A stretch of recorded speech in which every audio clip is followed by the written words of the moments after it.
Hello everyone, मैं मनोज आपको स्वागत करता हूं आपके इस प्यारे यूट्यूब चैनल पर जहां आपको मैथ्स रिलेटेड वीडियो प्रोवाइड किया जाता है।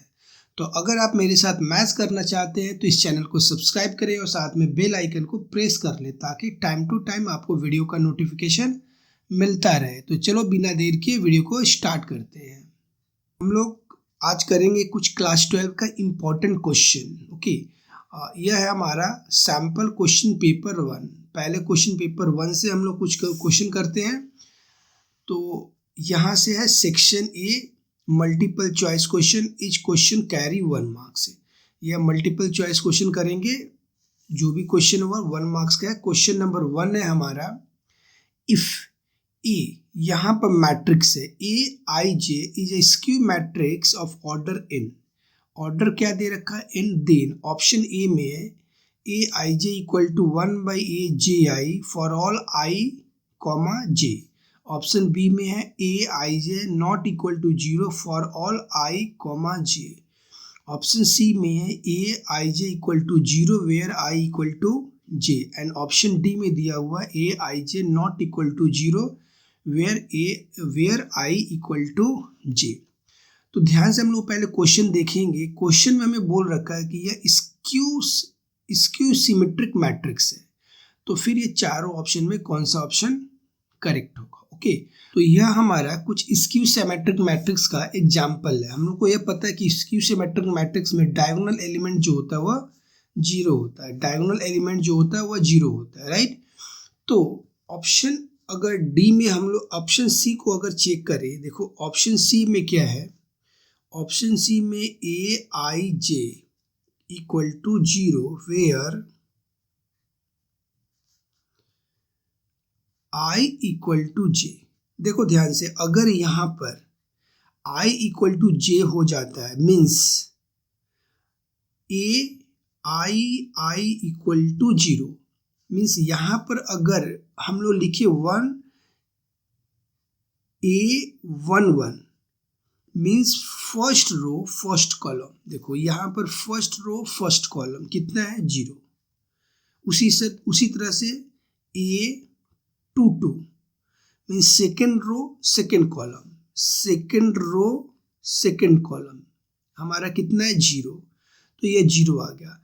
थर्ड ऑर्डर में अगर हम लोग चेक करें तो इसे ऐसे लिख सकते A33 means first second third row third column, यह भी हमारा 0 है। तो हमारा ऑप्शन कौन सा करेक्ट हुआ? Option C is correct. यहाँ पर क्या दिया हुआ? A I J equal to 0 where i equal to J. Next question है question number 2, if A is a square matrix of order 3। A जो है वह स्क्वायर मैट्रिक्स है ऑफ ऑर्डर 3 जिसका ऑर्डर कितना है? 3 है। A transpose, determinant of A transpose equal to -3।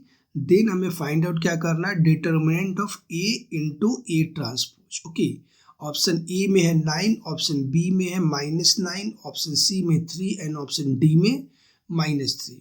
तो क्वेश्चन 2 में हमें दिया हुआ है determinant A transpose equal to -3 और हमें फाइंड आउट क्या करना है? A transpose. इसे हम लोग कुछ इस तरह से लिख सकते हैं, यहाँ पर A matrix into A transpose determinant. कौन सा मैं प्रॉपर्टी यूज करा? यहाँ पर A B equal to A determinant into B determinant. Okay, तो यहाँ से हमें मिलेगा ए ट्रांसपोज इंटू, अच्छा ये भी एक प्रॉपर्टी होता है, ए का डिटर्मिनेंट और ए ट्रांसपोज डिटर्मिनेंट दोनों इक्वल होता है। तो यहाँ से हमें मिलेगा ए ट्रांसपोज स्क्वायर। अब ए ट्रांसपोज हमें कितना दे रखा है? -3। So -3 square that is equal to 9 और यह हम लोग का आंसर है। ऑप्शन कौन सा करेक्ट है? ऑप्शन ए इज करेक्ट है। Option A is correct. तो हमारा नेक्स्ट क्वेश्चन है question number 3, the area of triangle with vertices A B C is given by. तो एरिया ऑफ ट्रायंगल हमें निकालना है जिसका वर्टिसेस ए बी सी है ऑप्शन ए में A B vector cross A C vector, इसका determinant. Option B 1/2 A B vector cross A C vector option B में है, ये है हमारा ऑप्शन बी। और यहाँ पर है ऑप्शन सी, ये है हमारा option C. So option C में है 1/4 A C vector cross A B vector and option D में है 1/8 A C vector cross A B vector. तो इस क्वेश्चन में ऑप्शन बी हमारा करेक्ट होगा, क्योंकि यह एक फॉर्मूला है। Area of triangle with vertices A B दिया हुआ है, यह एक फॉर्मूला है 1/2 A B vector cross A C vector. So हमारा क्वेश्चन नंबर 3 में ए बी सी एक वेक्टर है, तो इसका फॉर्मूला क्या होता है कि area of triangle equal to 1/2 determinant में ए बी वेक्टर। देखो ए बी यहाँ से स्टार्ट हो रहा है और बी तक जा रहा है, तो A B vector cross A C vector, यह हमारा फॉर्मूला है, इसे हमें याद कर लेना होगा। तो हमारा ऑप्शन कौन सा करेक्ट है? Option B is correct. Option B है हमारा, वह करेक्ट होगा। नेक्स्ट क्वेश्चन है question number 4। The value of K for which the function F X equal to 1 minus cos 4x by 8x square if x not equal to 0, fx equal to k if x equal to 0 is continuous at x equal to 0 is। हमें यहाँ पर k का value find out करना है। यह एक function है जहाँ पर x नॉट इक्वल टू 0 है, और k एक फंक्शन है वहाँ पर जहाँ पर x इक्वल टू 0 है। 4 ऑप्शन दिया हुआ, option A 0, option B -1, option C 1 and option D 2। तो हमें क्या करना होगा, यहाँ पर ये कंटिन्यूअस बोल रखा है, पहले यहाँ पर हम लोग लिमिट फाइंड आउट करेंगे, वहाँ से हमें k का वैल्यू मिल जाएगा। तो हम लोग स्टार्ट करते हैं क्वेश्चन नंबर 4। क्वेश्चन नंबर 4 में है limit x tends to 0 1 minus cos 4x by 8x square. इसे हम लोग करेंगे limit x tends to 0 1 minus cos 4x। So 1 minus cos x 4x का हम लोग फॉर्मूला यूज करेंगे। फॉर्मूला कौन सा होगा? 1 minus cos 2x सब मल्टीपल का, यह होता है हमारा 2 sin square x। Multiple and सब मल्टीपल दोनों में यह फॉर्मूला है, तो इस फॉर्मूला को हम लोग यूज करेंगे। यहाँ पर हमें हो जाएगा 2 sin square 2x by 8x square, यह इसके साथ में कट 4। सो यहाँ से हमें मिलेगा limit x tends to 0 sin square 2x by 4x square, limit x tends to 0 sin 2x by 2x whole square. इसे हम लोग इस तरह से लिख सकते हैं। अब हम लोग जानते हैं कि limit x tends to 0 sine x by x क्या होता है? 1। तो इस तरह से यह जो अंदर है होल स्क्वायर के अंदर में, यह हमारा कितना हो जाएगा? 1। सो 1 का square that is equal to 1। अब हम लोग देखते हैं कि हम लोग का ऑप्शन कौन सा करेक्ट है। Question number 4 option C is correct. Option C हम लोग का करेक्ट होगा। हमारा नेक्स्ट क्वेश्चन है क्वेश्चन नंबर 5। इसमें दिया हुआ if F dash X means first order derivative equal to x plus 1 by X, then F X is. Option A में है X square plus log X plus C, option B में X square by 2 plus log X plus C, option C में x by 2 plus log X plus C, and option D में x by 2 minus log X plus C. तो देखते हैं हम लोग इसे कैसे स्टार्ट करते हैं। तो देखो हमें एफ डैश एक्स दिया हुआ है x प्लस 1 बाई एक्स और एफ एक्स फाइंड आउट करना है। तो हम लोग क्या करेंगे, F X equal to integration F dash X D X. So यहाँ से हमें मिलेगा integration x plus 1 by X D X. तो x का integration x D X plus integration 1 by X D X, right. So इसका integration हमें मिलेगा 1/2 x² plus log x plus c। Okay, तो अब हम लोग देखते हैं हम लोग का ऑप्शन कौन सा करेक्ट है। क्वेश्चन नंबर 5, 1/2 x², यह हमें ऑप्शन बी में मिल रहा है, right. So option B is correct, option B is correct. Next question है question number 6, if m and n respectively are the order and degree of the differential equation, m and n respectively are the order, m जो है वो order है और n degree of the differential equation. यहाँ पर यह differential equation दिया हुआ है d/dx dy/dx whole to the power 4 equal to 0, then m plus n means order और डिग्री का टोटल हमें फाइंड आउट करना है। ऑप्शन ए में है 1, ऑप्शन बी में 2, ऑप्शन सी में 3 एंड ऑप्शन डी में 4। तो हम लोग स्टार्ट करते हैं क्वेश्चन नंबर 6।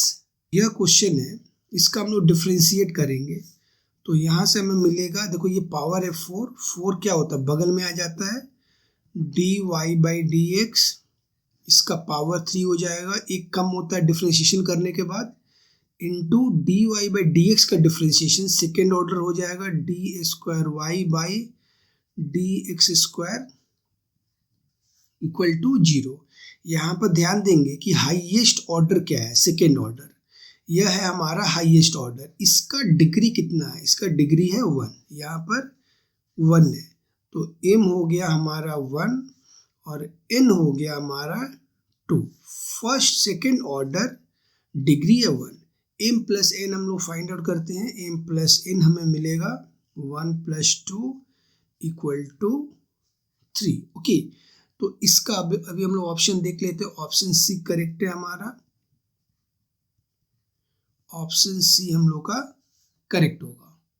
तो हमारा नेक्स्ट क्वेश्चन है question number 7, the solution set of the inequalities 3x + 5y < 4 is। Option A में an open half plane not containing the origin, option B में an open half plane containing the origin, option C में है the whole xy plane not containing the line 3x + 5y = 4, and option D में closed half plane containing the origin. Okay, तो यहाँ पर हमारा दिया हुआ 3x + 5y < 0। पहले इसमें हम लोग 0 0 पुट करके यह चेक करेंगे कि इसमें ओरिजिन है कि नहीं है। ओके, तो स्टार्ट करते हैं क्वेश्चन नंबर 7। तो हमारा क्वेश्चन 7 है 3x + 5y < 0। यह हमारा ओपन प्लेन है। अगर मैं इसे फिगर इसको मैं ग्राफ पेपर में ड्रॉ करूं तो कुछ इस तरह से यह ड्रॉ हो जाएगा। देखो यह कुछ इस तरह से ड्रॉ होगा। अब इसे हम लोग को चेक करना है कि यहाँ पर 0 कंटेन करता है या नहीं करता है। तो इसके लिए हम लोग क्या करेंगे, ओरिजिन कंटेन करता है या नहीं करेगा। तो इसके लिए हम लोग क्या करेंगे, इसमें 0 0 पुट करेंगे, x0 और y को 0 से रिप्लेस करेंगे। तो यहाँ से हमें मिलेगा 3 × 0 + 5 × 0 < 4 मीन्स 0 < 4। इट इज ट्रू, ये ट्रू है या फॉल्स है। तो ये हमें क्या मिल रहा है, ट्रू मिल रहा है।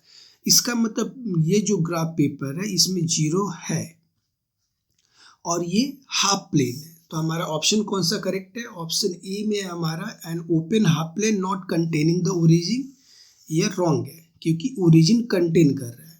ऑप्शन बी में है an open half plane containing the origin. तो हमारा ऑप्शन कौन सा करेक्ट होगा, option B.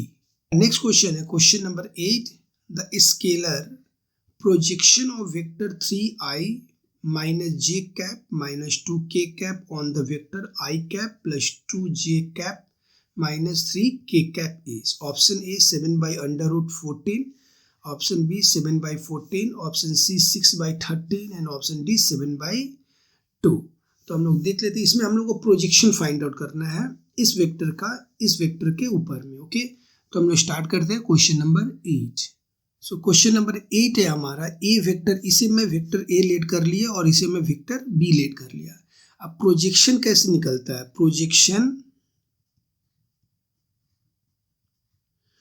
Projection of A vector on B vector, यह हमारा होता है A vector dot B vector by mod magnitude of B vector. Okay, तो पहले हमें A dot B find out करना है इन दोनों वेक्टर का। हम लोग कर लेते हैं A vector dot B vector.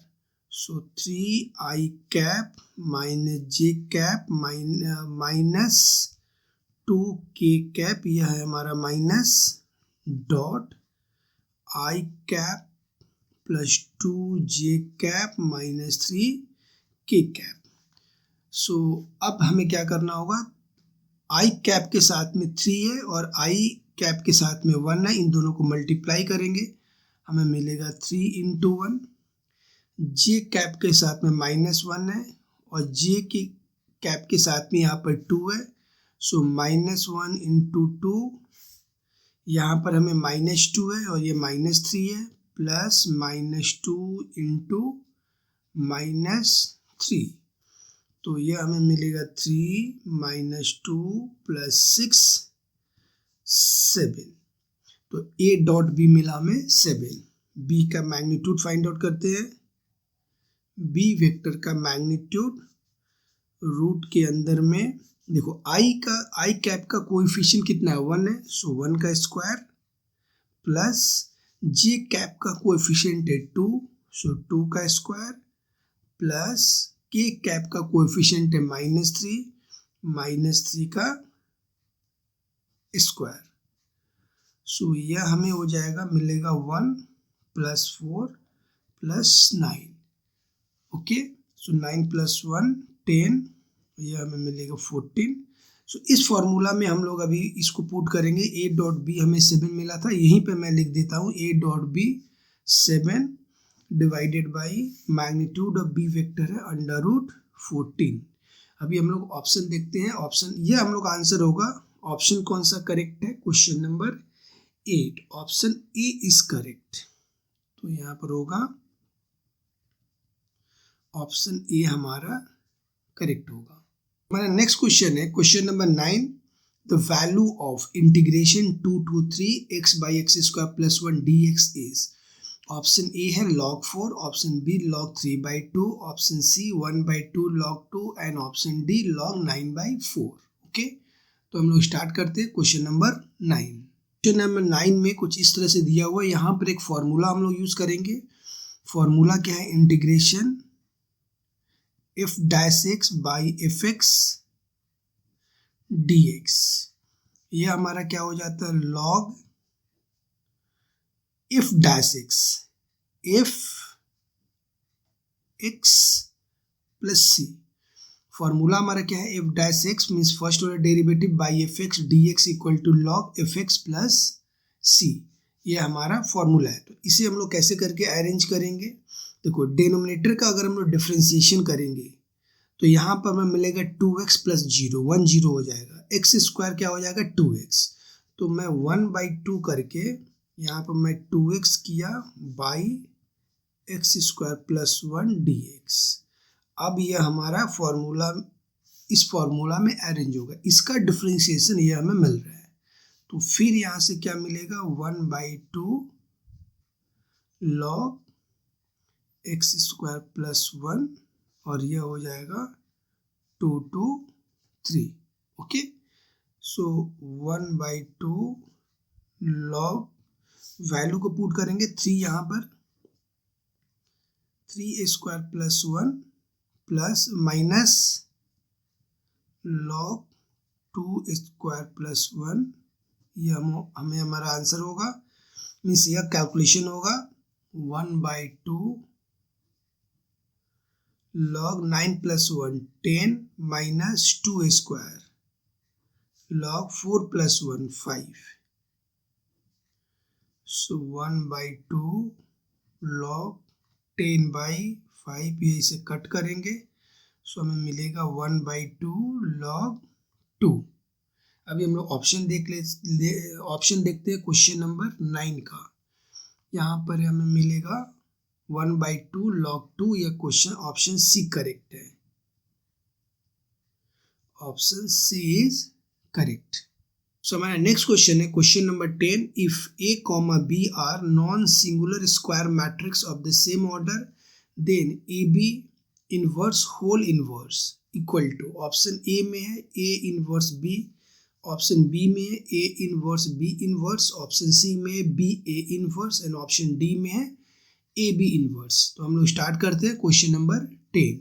सो यह हमारा क्वेश्चन है। यहाँ पर एक पहले हम लोग फॉर्मूला यूज करेंगे। वह कौन सा फॉर्मूला है? A B inverse. यह होता है B inverse A inverse. Okay, so यहाँ पर हमें हो जाएगा बी इनवर्स, इसका इनवर्स ए इनवर्स। अब एक मैट्रिक्स है उसका इनवर्स हम लोग करेंगे। यह भी एक फॉर्मूला है। अगर कुछ इस तरह से होता है तो इनवर्स का इनवर्स ए हो जाता है, राइट। सो यहाँ पर बी का इनवर्स है, यहाँ ये हो जाएगा हमें बी ए इनवर्स। अभी हम लोग देखते हैं हमारा ऑप्शन कौन सा करेक्ट है। A B A inverse, option C is correct. Option C होगा वो हमारा करेक्ट होगा।